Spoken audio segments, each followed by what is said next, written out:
Bloomberg is now on your dashboard with Apple CarPlay and Android Auto. It's free with the latest version of the Bloomberg Business app. It gives you access to every Bloomberg podcast, live audio feeds from Bloomberg Radio, plus hear the latest headlines at the click of a button with Bloomberg News Now. That's the Bloomberg Business app. Get it on your phone in the Apple App Store or on Google Play. Just download the app, connect your phone to your car, and get started. It's presented by our sponsor, Interactive Brokers.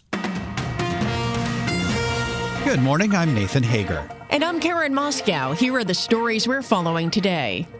We begin with the high-stakes meeting between Presidents Joe Biden and Xi Jinping. They met for more than 4 hours on the sidelines of the APEC summit in San Francisco. President Biden called his discussions with China's leader some of the most productive he's ever had. I've been meeting with President Xi since both of us were vice president over 10 years ago.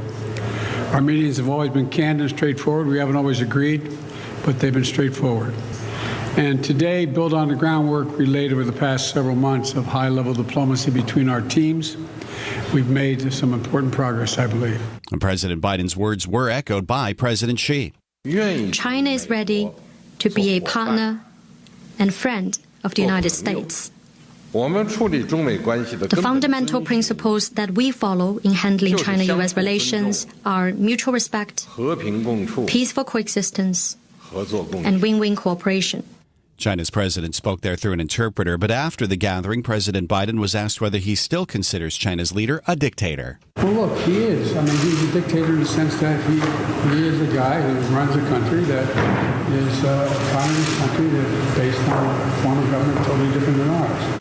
And after President Biden's remark, China's foreign ministry called the statement extremely incorrect and irresponsible political manipulation.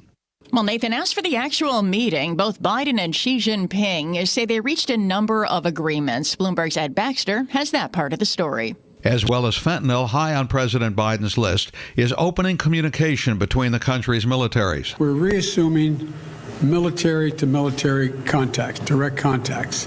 As a lot of you press know who follow this, that's been cut off, and it's been very worrisome. That's how accidents happen. Biden also saying the two agreed on finding ways to control AI. Biden also says he was assured that China has no plan to invade Taiwan. Now, Xi did say that he told Biden that the U.S. should not have plans to suppress China and also ask for sanctions to be removed.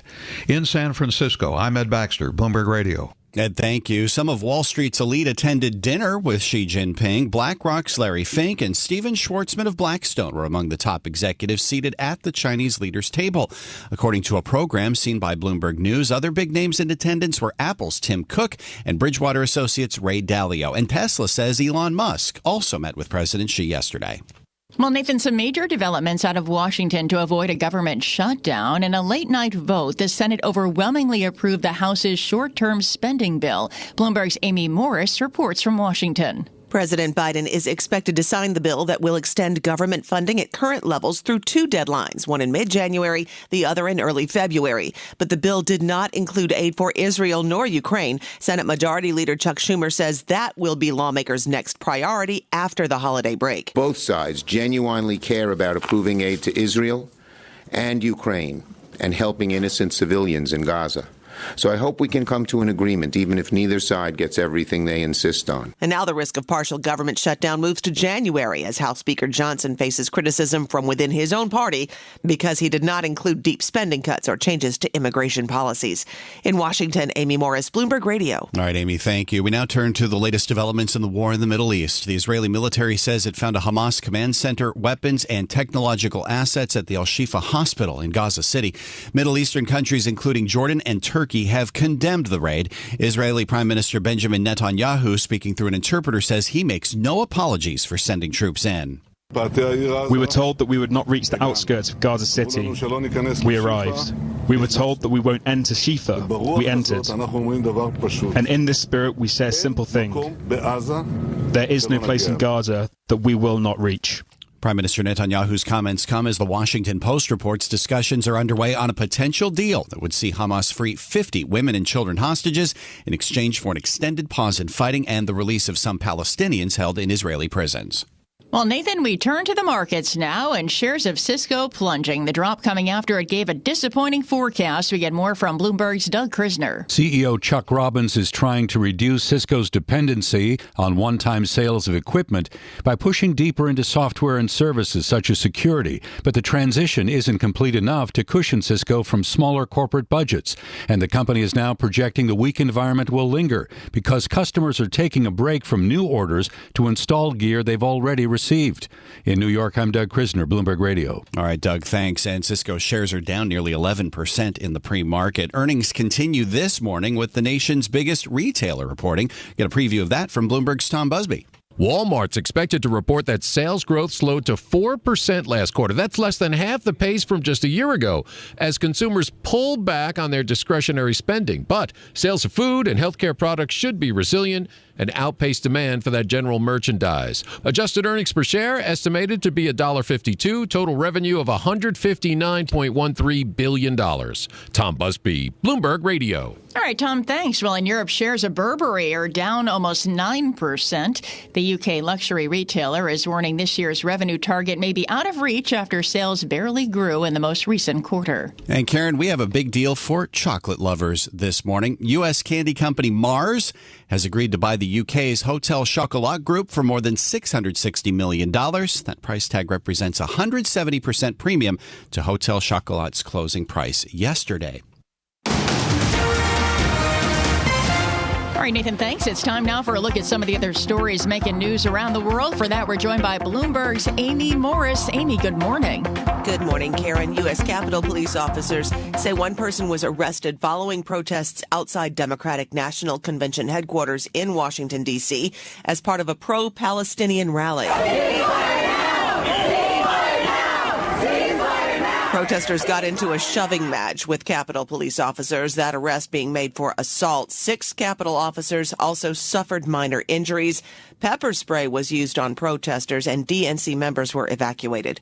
Billionaire Elon Musk endorsed an anti-Semitic post on X, the social media site that he owns, that attacked members of the Jewish community for pushing dialectical hatred against white people. Musk said in his reply to the post, quote, "You have said the actual truth." Musk has repeatedly been criticized for promoting content attacking Jewish people at a time of rising anti-Semitism. After a year of strikes in Hollywood and the auto industry, now it's Starbucks' turn. The union representing thousands of Starbucks workers is staging a one-day walkout today, coinciding with the Red Cup Day. It's one of the coffee chain's busiest days of the year. Daisy Federspiel-Bayer is a supervisor in Seattle. I really wish that I could be in there serving you coffee. I do. But with the drastic understaffing and the toll that takes on our baristas, unfortunately, we have to push for better. And we aren't getting that from Starbucks right now. Starbucks Workers United represents 9,000 employees at 360 stores. They want better wages, benefits, and the right to bargain. The Thanksgiving travel rush is about to begin. Bloomberg's Nancy Lyons with the latest. The Transportation Security Administration says the official travel window lasts 12 days beginning Friday and running through to the Tuesday after Thanksgiving. During that time, the TSA expects to screen 28 million passengers. John Bush is Federal Security Director for the TSA. The best tip we can offer is to ask everyone to arrive early for your flights. The recommendation is always 2 hours before a domestic flight, 3 hours before an international flight, and that's going to be even more important this coming holiday weekend. Bush says they do have the staffing and the technology in place to ensure that everything runs smoothly. In Washington, Nancy Lyons, Bloomberg Radio. Global news 24 hours a day and whenever you want it with Bloomberg News Now. I'm Amy Morris, and this is Bloomberg. Karen.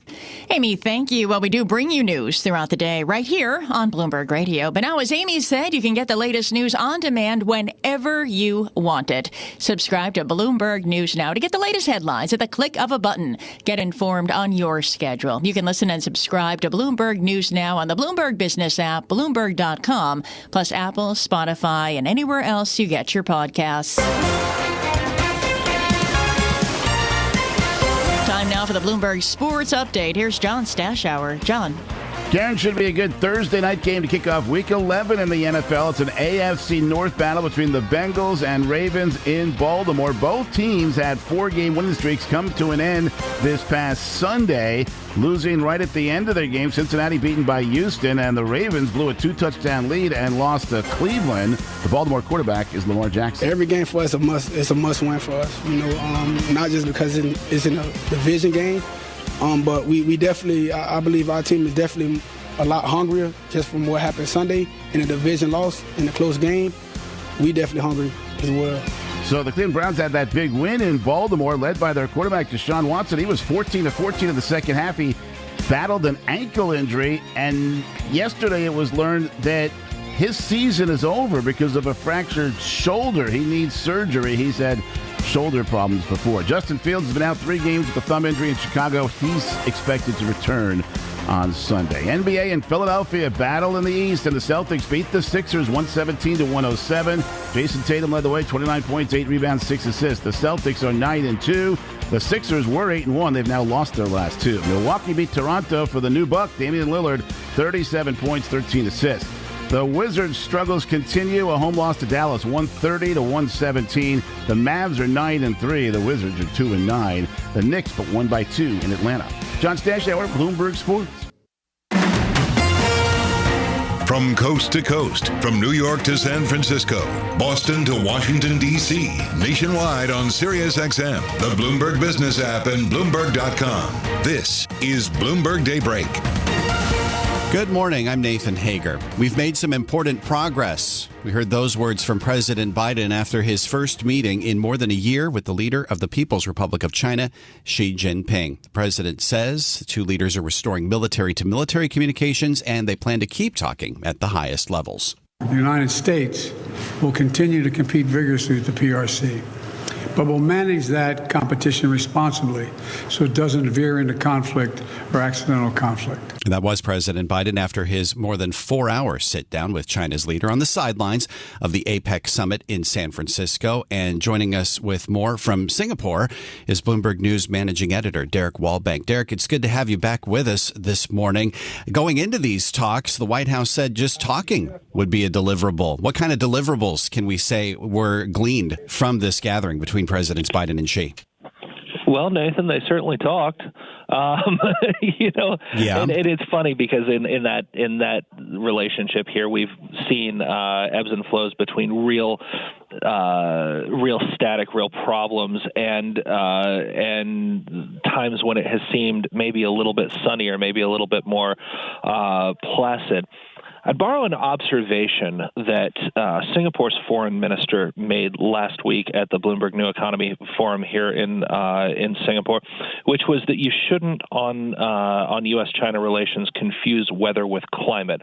Things might look a little bit more peaceful right now, certainly in the face of this meeting that seemed to go mostly okay, but the overall climate of the U.S.-China relationship is still one with a lot of tension points. There were not major fundamental issues resolved here. This is not like we have a giant breakthrough on Taiwan, for example.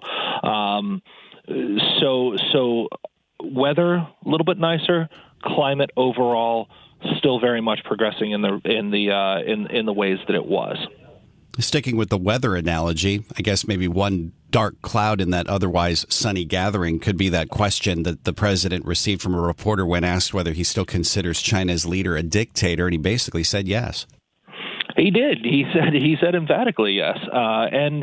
And look, this is one of those things where China does take offense to this. They don't like the term. They don't like it being used about them. But at the same point, the thing I think that bears watching is whether or not China blows it up into a whole big thing and says, right, well, this is some offense, and we want to change the tenor of our leader-to-leader engagement or the relationship more broadly. It doesn't initially seem like that is happening. Remember, Joe Biden said this before, and we're still on a path where they've gone to meet. She went to the United States. That's actually something that's a big symbol for this meeting. So So I'm not sure that that's necessarily going to derail everything here. Where I think it's much more likely, if you were looking for risk problems, is to look in the South China Sea, specifically off the coast of the Philippines, and some of the territorial disputes that are there, some of the trade disputes that are there. Those are places that I think are potential fracture points. But look, if you're sitting there saying, are things a little bit better in the relationship between China and the U.S. than they were this time yesterday? The answer is yes. They are a little bit better. You're going to see maybe some small tangible things, including possibly, let me say, you might see some pandas come back to the U.S. We did That's hear very that possible. mentioned, right, by the leader of China. But when it comes to those small steps in our last minute here, Derek, what are some of the broader issues that could still lead to some of these overarching tensions that we do continue to see between the U.S. and China? Well, I think on the good side, you've seen that the U.S. and China are trying to do a little bit more on reducing fentanyl. On the good side, you are seeing Biden said they're agreeing to talk a little bit more military to military, and Biden said that they had an open line between the two of them. If one calls the other, they'll pick up the phone. But I do think on that broad thing, the broad issue of trade, the broad issue of China's statecraft and military ambitions, those are real fracture points. And those are, as I say, structural, climactic fracture points. And that's going to be something that these two countries are going to have to very carefully manage going forward to make sure that they don't actually escalate. This is Bloomberg Daybreak Today, your morning brief on the stories making news from Wall Street to Washington and beyond. Look for us on your podcast feed at 6 a.m. Eastern each morning on Apple, Spotify, and anywhere else you get your podcasts. You can also listen live each morning starting at 5 a.m. Wall Street time on Bloomberg 1130 in New York, Bloomberg 99.1 in Washington, Bloomberg 106.1 in Boston, and Bloomberg 960 in San Francisco. Our flagship New York station is also available on your Amazon Alexa devices. Just say, Alexa, play Bloomberg 1130. Plus, listen coast to coast on the Bloomberg Business app, Sirius XM, the iHeartRadio app, and on Bloomberg.com. I'm Nathan Hager. And I'm Karen Moscow. Join us again tomorrow morning for all the news you need to start your day right here on Bloomberg Daybreak.